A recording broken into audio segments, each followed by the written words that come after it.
Hey, this is Zach Bagans from Ghost Adventures, and you are listening to the Ghost Host Sophia Temperilli on liveparanormal.com. Today we welcome Travel Channel's upcoming series debut, Legend Hunter, with Pat Spain. Pat is a wildlife biologist, adventurer, and host.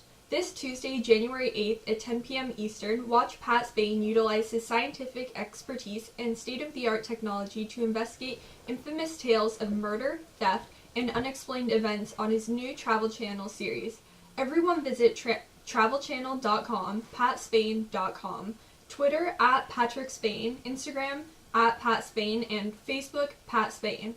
Let's bring Pat into the show. Hey, thanks so much for having me. Hey, Pat, thank you so much for coming on today. Oh, no, this is great. Thank you. So, congratulations on your upcoming series. Thank you so much. I'm pretty excited about it. I really think people are going to dig it. You know, you do so much with different things, working on your series, and you're also a keynote speaker. I know you worked at the Royal Geographical Society in London, NASA Aerospace Industries, and multiple international universities and executive gatherings. Yet tell us about the 20-foot snake you bring in to lecture for young school-age kids. Yeah, so I always say that it's the easiest to keep people's attention when you have a huge snake wrapped around you while you're giving one of these talks. Yeah, yeah, you would definitely capture my attention. Yeah, so that's how I got into this whole world of kind of broadcast and entertainment and everything, is through animals. So I've always been a wildlife nerd. I'm the kid who was outside catching everything you could get a hold of. I raised venomous snakes in the basement and lied to my parents about what they were. I bred poisonous spiders, all that good stuff. Oh my gosh. And when you're the crazy guy who's holding on to a rattlesnake in the middle of a field somewhere, you tend to get a crowd gathered around you, mostly because people want to see you get bitten. But while they're there, I would try to educate people, using my own kind of blend of dark humor and self-deprecating humor, as well as high tolerance for pain when the animals do bite me. So I loved doing this, and kept that going right through college. I majored in marine biology, and I loved doing all the field classes. So I realized the largest audience that I could reach with my message of, conservation and just being treating animals with respect was through TV. So I started filming my own wildlife show and put it up on YouTube. I got myself ridiculously in debt, but loved every second of it, and filmed my own thing for a number of years with some of my best friends and my now wife, but at the time my girlfriend. And we filmed our own show and eventually got some offers from different networks to do a few wildlife shows. And because I was always interested in the more bizarre aspects of wildlife, the less understood animals, the more kind of esoteric knowledge, it eventually made its way into this other realm of my personality, which was the mystery side of things. And now this new series is a lot less biology and a lot more mystery. But I still use the biology background and the scientific method and all that good stuff. I can definitely understand where you're coming from. I love animals. I have 2 lizards, a fish tank, 4 dogs, and recently I've been looking into getting poison dart frogs, which I found out recently that they're not poisonous in captivity. So, there's so many misconceptions around animals like that people don't really understand. So it's really cool to learn, about different species like that you can find out are harmless in certain circumstances. Yeah, I have a friend that keeps poison dart frogs, so if you really want to explore that a little bit further, let me know and I can put you guys in touch. He can give you some tips, because they're not the easiest to keep, depending on what your comfort level is with amphibians. What kind of lizards do you have? I have a leopard gecko and a chameleon, but we used to have an iguana. Great. Awesome. Well, chameleons are a little tougher to keep too. So if you've kept him alive, then you're doing the right stuff. Yeah, he's really easy compared to the iguana. Yeah. Well, they just get big. And that's she's really big. So, yeah. People always ask me what kind of what pets do you have? And it's so boring. I have 3 cats. And I had a 16-year-old pug who unfortunately passed away this year. Oh my God! I have a pug. Yeah. They're just amazing. Awesome. I'm so sorry for your loss. So. Oh, thank you. He was pretty great. Sushi was his name, and my wife's rule was that I couldn't have any animal that could eat sushi. I mean, they out all like the big snakes and the venomous stuff. So, and now with kids, I'd be a little more cautious. Oh, for sure. I mean, they have personality for days. Those pugs, I've never seen anything like it in my life. Yeah, no, they're amazing. And I actually just had the pleasure to bring my 4-year-old daughter up to a place right near me called NERD, which stands for New England Reptile Distributors. And I'm friends with the owner, this guy Kevin, who's just a great dude. And he showed us all around behind the scenes. And my daughter got to, check out a Gila monster and see a few cobras up close. And she got to hold, a giant reticulated python. And she just loved it as much as I did. So that was really cool to do, kind of pass that on to the next generation. Yeah, it's definitely amazing. I know my parents passed it on to me. The iguana was in the house when I was born with my parents. So, I really grew up with a giant lizard. Nice. Yeah, no, it's great. But, besides your biology background, you also are the great-nephew of the renowned prophet of the unexplained, Charles Fort. Can you explain how your sense of adventure kind of began at a young age with this family background of it? Yeah, so the weird thing is, I had been reading Fort's writings without realizing that I was related to him. Oh, wow. I found this really cool. I mean, I've always been into like I said, the kind of more bizarre aspects of biology. And what drew me to Fort was he documented raining fish. Like, this was something that I found in some obscure book in the library when I was, 8, something like that. And I just got really into this and started reading about his stuff. And my entire childhood, my grandmother used to say, you're just like your Uncle Charlie. Like, she'd see me outside doing all these kind of bizarre investigations and looking at all these animals. And I had no idea who Uncle Charlie was. And then she saw me reading one of the books, maybe in junior high. And she said, that's your Uncle Charlie. I went, no way! And then she showed me this whole collection of, his first edition signed by him to various family members. And it was just like a huge revelation for me. So, yeah, apparently it was in my DNA. Well, that's very cool. You've come so far from being the little kid reading your uncle's books to now, working as the legend hunter. Can you tell us a little bit about how you kind of found out that you were going to be a part of the Legend Hunter series? Did you pitch it yourself, or did they initially come to you? So this is, it's always a different process. Every show that I've done has been completely unique. But I've been working with this production company, Icon Films. They're the guys that do River Monsters and Survive the Tribe, or now Primal Survivor. They're just amazing. They were honestly some of my heroes before I started working for them. This guy Harry Marshall, who runs it, he's just the best. But I started working with them way back in 2008-ish, 2007, 2008, and I just said, no, these guys are it. Like, this is the production company that I want to work with for the rest of my life. So we totally collaborate on all these different ideas. Like, sometimes Harry will come up with an idea, sometimes I'll come up with an idea, and then we work on it together and eventually land on, then we go to a few different networks and, talk about it, and it changes from there. But in this instance, this is something where Harry was looking for some kind of show about mysteries. And at first we were going to focus on the U.S. And I had this cool idea. So my buddy Dom and I just went out on our own and we filmed this little pilot, just a little taster pilot right around Massachusetts, just on our own, sent it in. Travel Channel liked it. I got a few meetings with Travel Channel, but eventually it kind of fizzled out.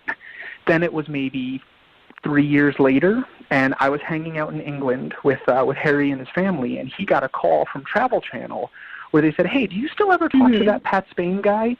And he said, actually, he's sitting right next to me. And they said, well, that thing that you shot for us, we have, I think we have an appetite for it now. We'd like to change it a little bit, but we've got this idea for something called Legend Hunter that really works in your wheelhouse. It seems just like what you guys did.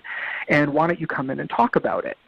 So this had been going on for, at this point, 4 or 5 years, and we had maybe 24 different ideas for episodes. So we went in, talked to Travel Channel, showed them the kind of 24 episodes, and then they pick, of those ideas, they pick the ones that'll fit the best for season 1, and then you just always hope to get season 2, season 3, and beyond, and get to, keep on going on this crazy ride. Well, that is such an amazing experience that you were able to work through the entire creative process and kind of build it from the ground up to actually see it born into an entire series. That's what I love about Icon. Yeah, I mean, that's definitely amazing to put your whole, like, fingerprint on the series. It really shows in, when things play out that you have kind of that involvement and that, kind of, like, place in your heart with the show because it's more important to you since you created it. Absolutely. And I mean, there's no way that we could have done this series without the amazing research team that they've got at Icon. I mean, these men and women were just blowing my mind with some of the avenues that they ended up going down, and we had hours and hours of phone calls for months, talking about these, maybe initially Harry, Steven, another guy at the company, and I came up with, the rough ideas for this.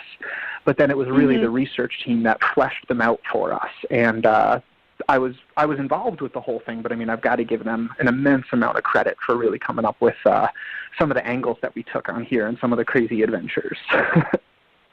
Research is very extensive. I actually took law and forensics in high school, so I know that really digging into cases, I mean, I didn't even scratch the surface of what real researchers do and, criminal type jobs like forensics and everything do on a daily basis, but it's very intense and so much work. Absolutely, yeah. But no, I mean, the end result is this amazing series that I'm so proud of.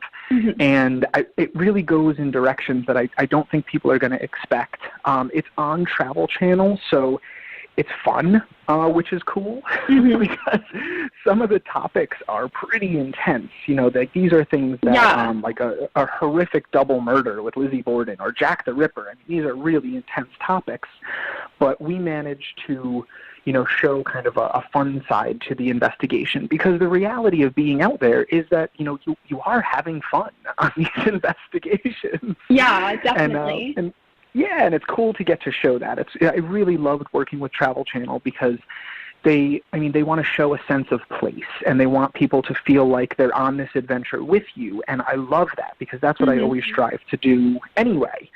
So to get them to be able to, get in some local color, go to some cool restaurants, talk to, some really interesting people who maybe aren't intimately involved in the case, but are involved with the sense of place of where we're filming, which is, it's always important to the case. It's almost like where we're filming is one of the characters in the show. So, yeah, I loved that. And, speaking of the Lizzie Borden case, I know you can't reveal too much about the show, but what forensic methods did you employ to kind of do research at the actual location itself? Yeah, well, I mean, so it's it happened a long time ago, so we're not going to be really dusting for fingerprints or anything like that. But what we tried to do, some of the coolest things that we tried were to do some reenactments of, we went back to the original court testimonies, and you read something and you're like, well, that doesn't make sense. Like that couldn't, this is what the person said, but let's see if this is really possible. So being in the field, in the location, being able to do this, we could show whether or not this could have happened the way that the person said it. Can you really see this angle from this room? Can you hear from this room, where this person was at the time? Yeah. What could this person have experienced? So that sense of place was so important to that. The trajectory of the fall of the victim, it's very important because it tells you where they're standing and which way they hit, and it's just little details like that that can make or break a case, really.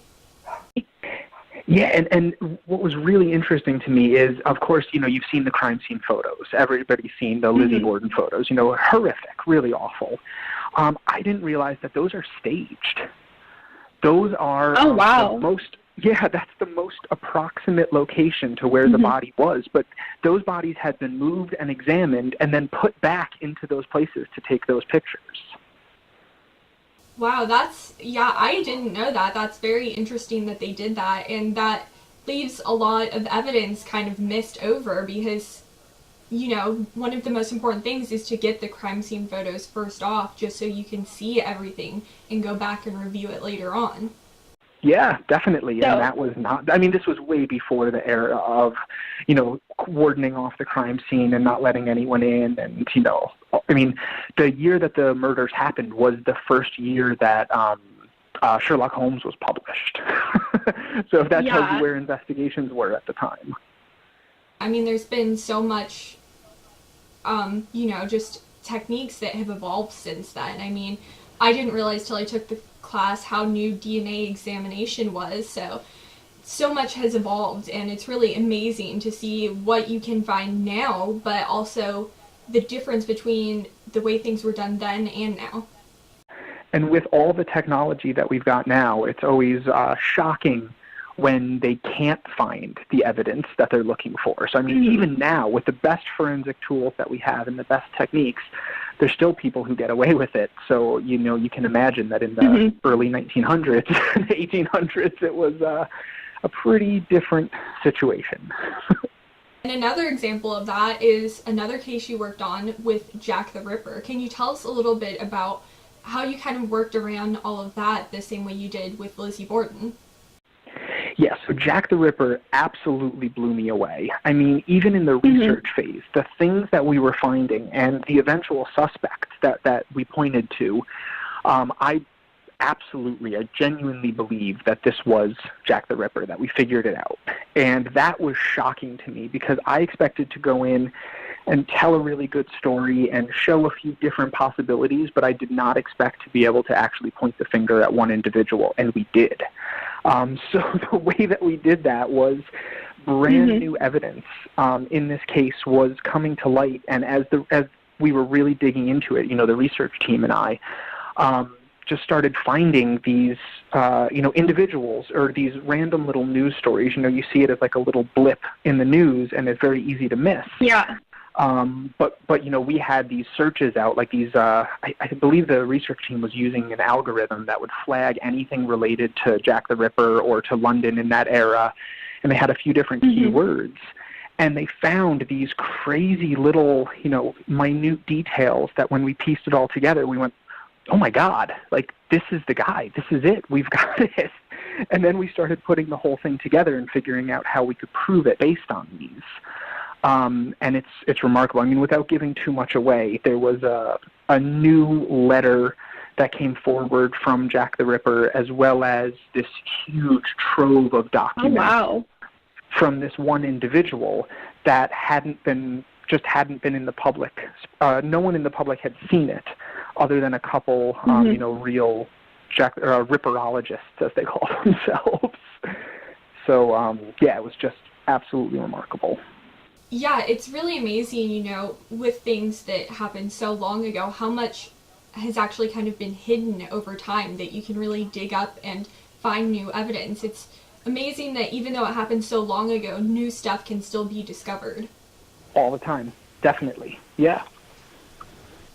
And with this season, I know we can't reveal too much, but what has been your most favorite case to work on, or just your favorite in general to research and know about?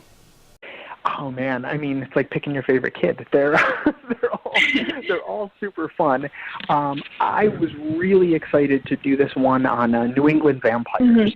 So it's just I live in the Boston. Yeah, I live in the Boston area.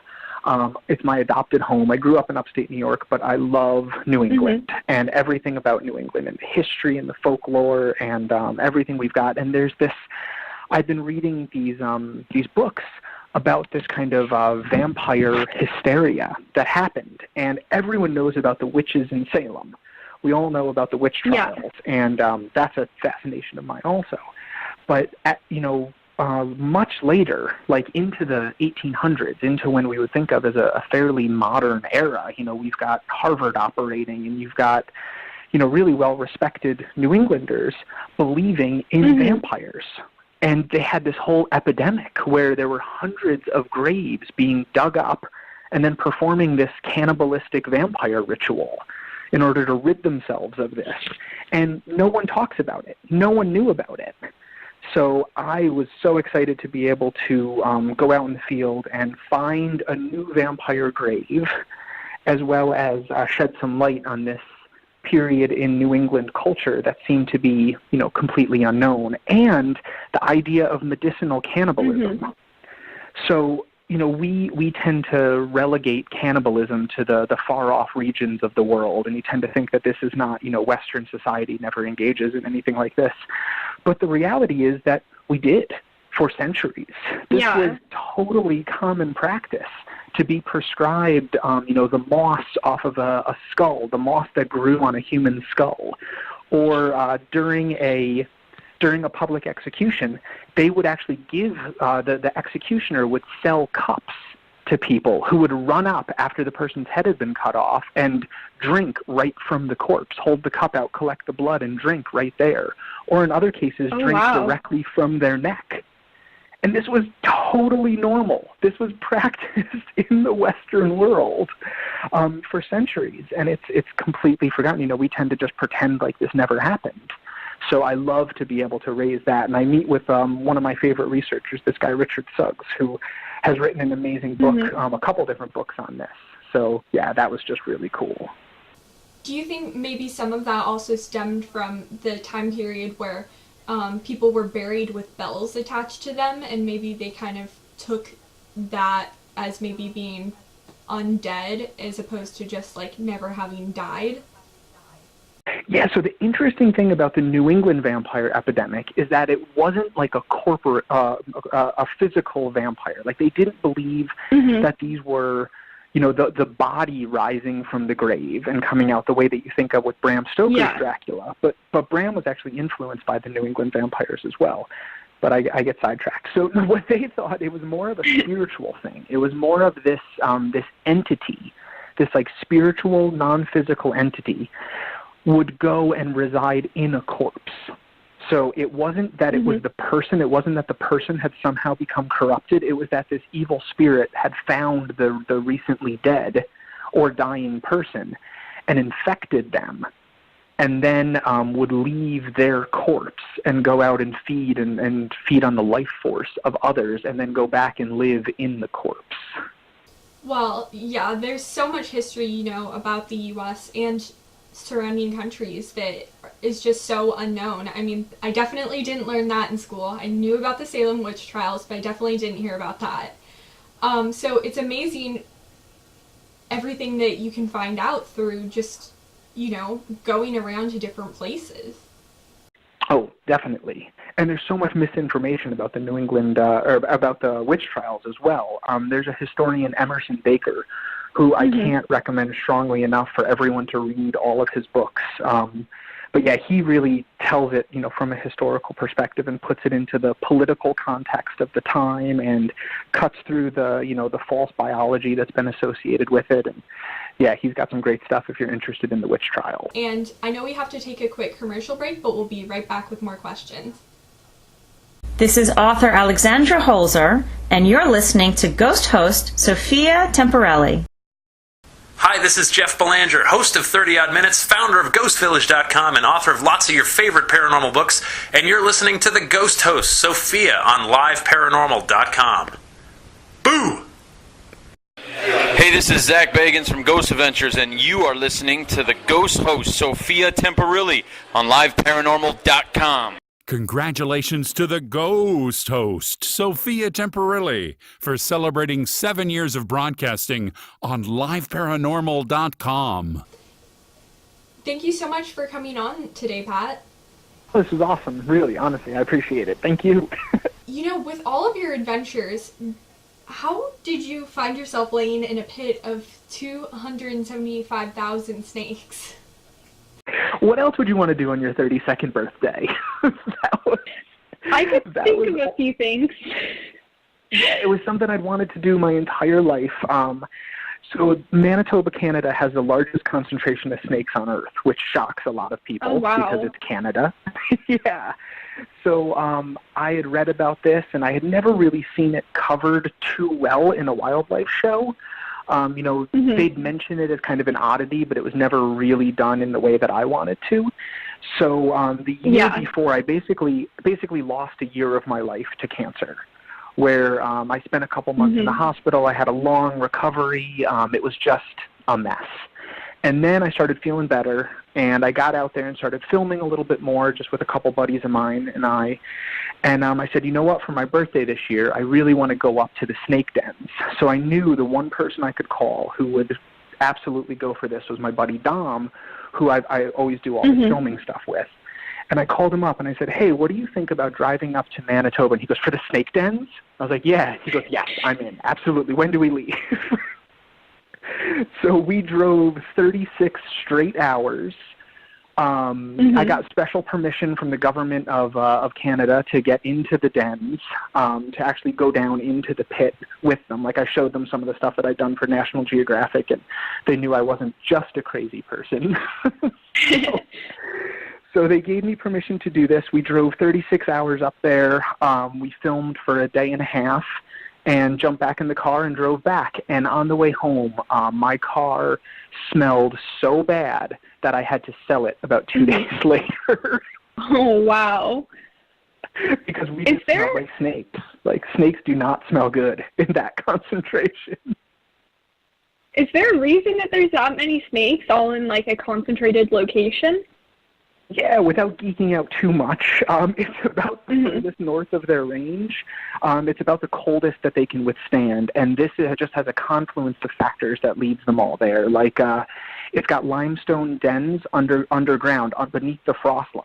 They can get below the frost line pretty easy, and those dens are only accessible by tiny little openings, so predators can't get down there. Additionally, it's surrounded by their feeding area, so it's got all this swampland there. So when they emerge, they can immediately start feeding on things like salamanders, slugs, worms, and frogs. And in those kinds of concentrations, they have a little bit of heat retention to keep themselves warm while they're under there. And when they emerge, they can easily find a mate. So it's like all of these things come together just to make this the perfect spot for these snakes.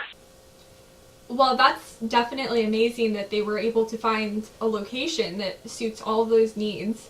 You love animals, it just happened over time. Yep. That's one location I'm probably going to stay very far away from. No way. Everyone should check it, except if everyone checks it out, it's going to get way overrun and gross. But yeah, I don't think they would like that. I highly recommend seeing this at some point in your life. Even if, you can't go down in the pit, but just to see it. You can hear it from, about a quarter mile away. You can actually hear the snake slithering from about a quarter mile away. That's actually, like, my nightmare. I don't know what it is about snakes. Something about them freaks me out. I did hold one recently. I went through my fear. It was a large snake to me. It wasn't a large snake overall. So I did that. I overcame that part, but I don't know what it is. They seem like they're nice sometimes. They are, yeah. We really need snakes. We need a lot of snake advocates out there because they're such an important part of the ecosystem. They're so misunderstood. And, they're not out to get you. Like, there's only about 4 to 5 snake bite deaths a year in the United States. And almost all of them are from, professionals, in quotes, are from people who keep who keep snakes, who keep exotic snakes. You do get quite a few native snake bites, but almost all of them are from people who are handling the snakes. It's not something where they're chasing you down or trying to bite you or anything like that. In fact, I heard one researcher who said very condescendingly to me and a few of my friends that he's like, everyone who gets bitten by a snake looks like you guys. I was like, all right, cool, I understand. So, no, they get a bad rap. Here in Massachusetts, we've only got 2 species of venomous snake, and you'll never see them. They're really hard to find. I look for them, and I've only found them a couple times. But, my 4-year-old and I are outside every day in the spring and summer catching a whole bunch of snakes, and she's already racked up about 6 species. No, I definitely think it's really impressive and great when kids younger than me can do it, because I know that there's someone to go and, take care of them and care for them. and I'm not that person, but I think it's amazing how many snakes there are and the different colors and, you know, the way they can be as a pet and, you know, just really become a part of a family. Yeah. Oh no. I mean, some of them are so smart, especially like reticulated pythons. They're a really thinking creature. And I always think it's funny because if you tell people in like a normal day job that, you know, you're taking a vacation to go birding, everyone says, oh, that's so nice. Like, what species are you looking for? And people get really into it. But if you say I'm taking a vacation to go look for snakes, they kind of back away and think that you're crazy. I don't know why. They have just as many beautiful colors and different habitats. And yeah. For me, being in a pit of 275,000 snakes would be the scariest experience. But with all of your adventures, has there ever been a moment that you were kind of scared encountering wildlife? So wildlife, yes, but I'm usually more excited than scared, even when it's bad. So I've been bitten and stung by everything you can think of, from rattlesnakes to pythons to a black bear to, you know, a rabid raccoon. I'd say the most freaked out I've really been by wildlife was I got charged by a silverback gorilla in the Central African Republic. And that was a moment where my heart stopped. That definitely made me, I paused then and I was kind of questioned what I was doing there. You know, a huge silverback charging at me in the wild. But most of the scariest encounters are, you know, people related. I almost got arrested on the border of the Congo and Cameroon because I was wearing camouflage cargo pants, and apparently that meant I was a member of a militia, which was terrifying. Same location, had a whole bunch of shirtless men carrying machetes stop the car, and you know, we had to bribe them in order to leave. So people are a lot scarier than animals. Yeah, I can understand that. Those are very scary experiences. But I think the silverback gorilla thing, although scary, I think that's very cool that you got to see a silverback gorilla. I don't know why that doesn't scare me, like, nearly as much as the snake.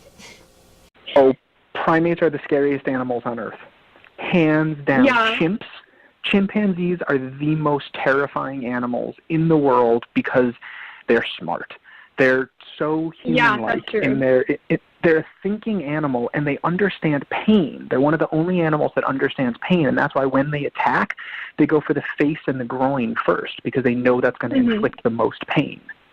So I do not mess with chimps once they've reached sexual maturity. I'll play with baby chimps, I'll do all that, but adult chimps, no, they're terrifying. I mean, they're beautiful, and they should be out there. They should be in the wild. We should respect them. We should see them. But they are not a pet, and they are not an animal to take lightly. And with all of your experience, you know, being in nature and just all of your adventures, what advice would you like to pass on to future generations of adventurers? Oh, man, I think people just have to get out there. There's such a wide, amazing world, and to be out there in the field and see it is so different than reading about it in a book. And once you get out there, you get bitten by that bug, and you just want to see more and more and more. And it's just to know that it is possible. I mean, any of these, you know, crazy adventures that you want to go on, people might think that you're nuts. But if it's what you love, if you want to go lay down in a pit of snakes, like, there's other people who do too. And you can find them and you can do it. And a lot of this, unfortunately, is, you know, changing as the world changes. You know, we're overpopulating, we're having, you know, a real ecological effect on the world.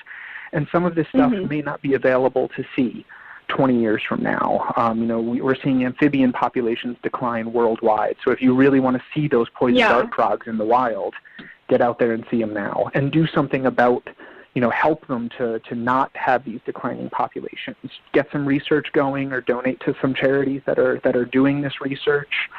But it's really important to make sure that we're good stewards to keep these animals around for our kids.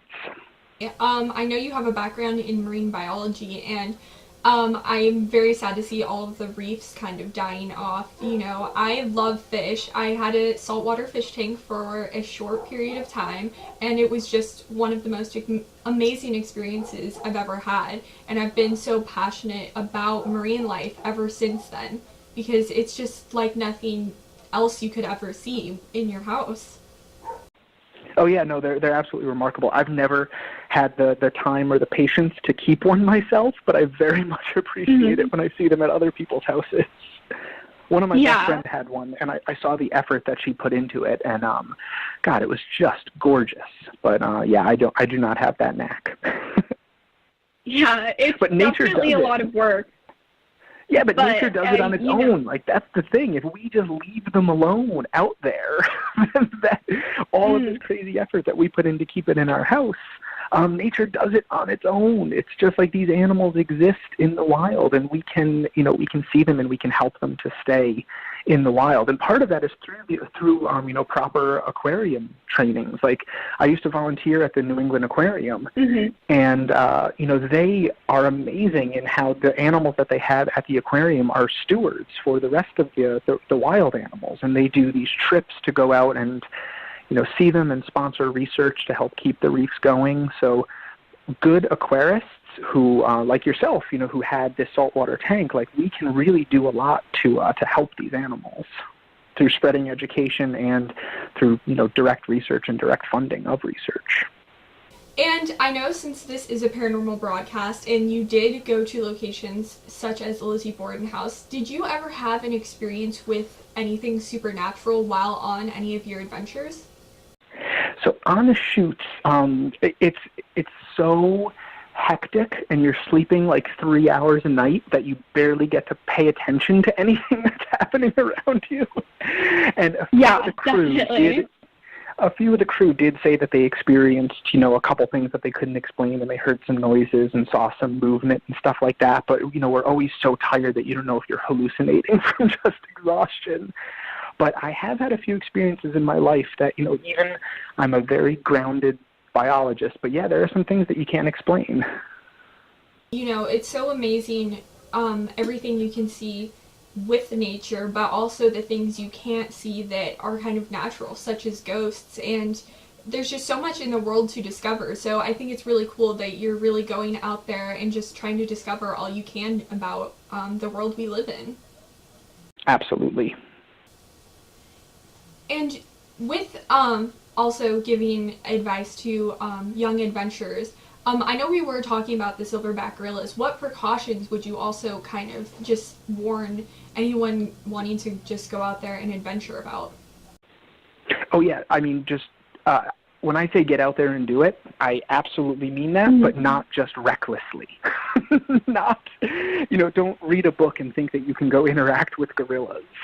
This is something where you go through the proper channels, the proper government channels and guides, and work with experts. I mean, even I, who have worked with these animals in captivity, when I go out in the wild, I make sure that I have a local who really knows what they're doing and who can give me directions, and I absolutely listen to them. So I'm always looking for local expertise, and that's the same advice that I would give to anybody, is that, wild animals are wild animals, and people who are venturing into the wild animals' territory and then get attacked, it's very hard to blame the animal in those instances. So I always follow the advice of the locals, because even if you are a silverback expert, you're an expert on forest gorillas, this particular troop may behave a little differently than any of the ones you've encountered before. So going with that local expertise is invaluable. And with, going on so many adventures on your show, are there any, mysteries that you would like to revisit that you've already investigated, or any place that you would actually like to investigate in the future if the show gets renewed for season 2? Oh, yeah. So we've got a whole bunch of episodes written, but one that I would love to go back to is we investigated this creature called the Mapinguari in the Brazilian Amazon. And it's always described in this crazy way. It's got one eye, it's got a scream that can kill you, it smells so bad that it knocks you unconscious, it's got a mouth in the middle of its chest. And this all sounds like, oh, wow. Okay, it sounds like there's no way this animal is there. But when you start to break it down, when you start to actually analyze the real first-person accounts of what they saw and what they experienced, it starts to paint a picture of a giant ground sloth, of a mylodon. that we believe went extinct, somewhere around 10,000 years ago. They survived on the Isle of Hispaniola until much more recently, but they weren't quite as big as the ones that people describe. So anyway, this giant ground sloth that's become known as the Mapinguari, I went into the investigation, much like Jack the Ripper, thinking we were going to tell a great story and show some amazing local wildlife. And I truly left the Amazon thinking that there is a remnant population of giant ground sloths still there. And we heard one night. We actually were able to hear this. And the call, I've worked with sloths before, and this sounded like a low-pitched sloth call. And there's no other animal in the forest that sounds like this, according to the locals even. So I really believe that there is this population there, and I would love to be able to get back. But one of the problems is that where it occurs is on lands of uncontacted tribes. So they're tribes that have absolutely no contact with the outside world. And now that they've been living this way for so long that we could actually threaten their existence through the introduction of disease by going into their lands. So this is one of the examples of as much as I'd love to get out there, my desire to find this animal has to be, kind of quelled by my desire to not, harm people and destroy, entire communities and a way of life just for my own, satisfaction. So that's a tough one, because as much as I'd love to get out there, it's kind of areas that I know I shouldn't go. And I know we're coming towards the end of the show, so I want to thank you so much, Pat, for coming on today. It's been awesome talking to you, and congratulations again on all of your success with Legend Hunter. And everyone, make sure to check it out on January 8th on Travel Channel. And thank you so much again for coming on today. Thank you. This was awesome. I really enjoyed talking to you. It was great talking to you too, Pat. Thank you so much. Pat was such a great guest. I want to thank you all for listening today. The show definitely would not be possible without all of you, and I will talk to you guys again next week. Bye. Hey, this is Zach Bagans from Ghost Adventures, and you are listening to the Ghost Host Sophia Temperilli on LiveParanormal.com.